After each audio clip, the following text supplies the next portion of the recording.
Hey, what's going on guys? It's Chris from Daily Tech, and today we're taking a look at the hoverboard reinvented. It's safer, it's better, it's the Segway Mini Pro. We're gonna kick things off by talking about what it's like to ride and how easy it is to use. The key word here is stabilization. This thing has some really impressive self-stabilization. It stays upright even if you try to push it over, and that makes the ride really, really smooth. And it's also insanely easy to ride in a straight line, which I can't say about the previous generation of hoverboards. But I will say that it took some time getting used to learning how to steer with my knees instead of my feet.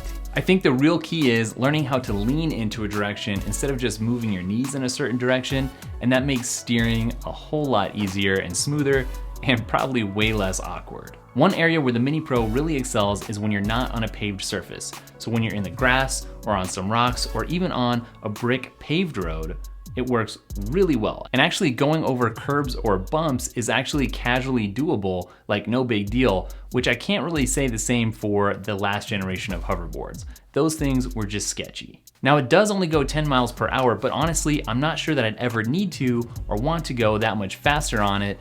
It's tons of fun at its top speed. And it also handles going up and down hills like a champ. And overall, I'd call this ride incredibly smooth, and that's partly due to the stabilization, but it also has to do with those giant wheels, which are actually full of air. So they do a better job conforming to whatever it is that you're trying to roll over. Now, I actually never hear anybody else talking about this, so maybe it's just me, but if I haven't been on a hoverboard for a while, like weeks or months, I tend to get some leg fatigue, and that happens on the Mini Pro as well, maybe after 10 minutes of riding or so. But it does tend to go away, for me at least, once my body gets reacclimated. All right, so there's no question about it, this hoverboard is leaps and bounds better in almost every way than the previous generation of hoverboards.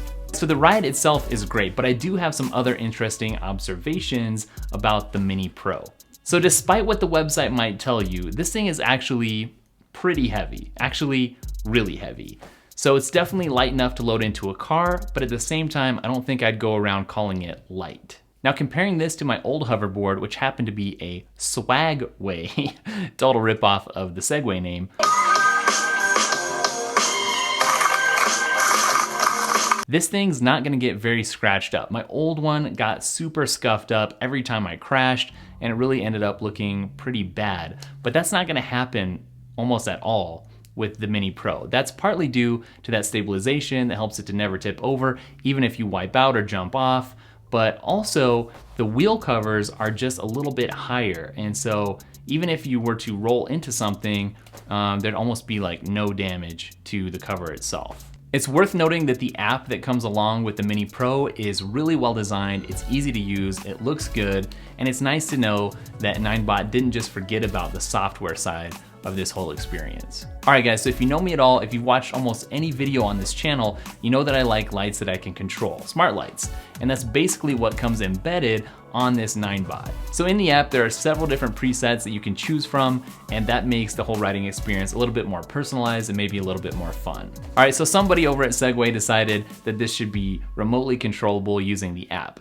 And that sounds like a cool concept, I admit, but in reality, I'm not really sure what the point is, and also it doesn't work too good. So you get a little joystick on the app, and the problem is that when you hit forward, it goes forward relative to the position of the Segway, not relative to your forward position. So I guess one thing that's probably worth noting is that there's a ton of safety precautions and hoops that you have to jump through before you can just ride this thing normally. So straight out of the box, there's a speed limit, and you're not gonna be able to go over that speed limit until you've ridden a certain distance. And for those people that have never ridden a hoverboard before, that's probably a really good thing. There's also a pretty lengthy tutorial, again, good for beginners, kind of annoying for advanced users, and there's plenty of warnings telling you that riding this the wrong way could result in death.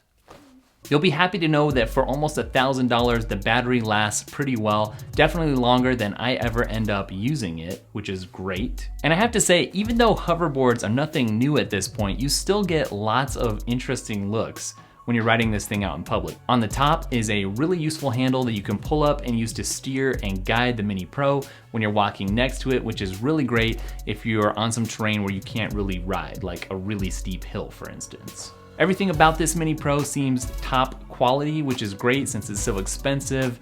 I know some of the frame is made from aircraft grade alloys, so it's really sturdy.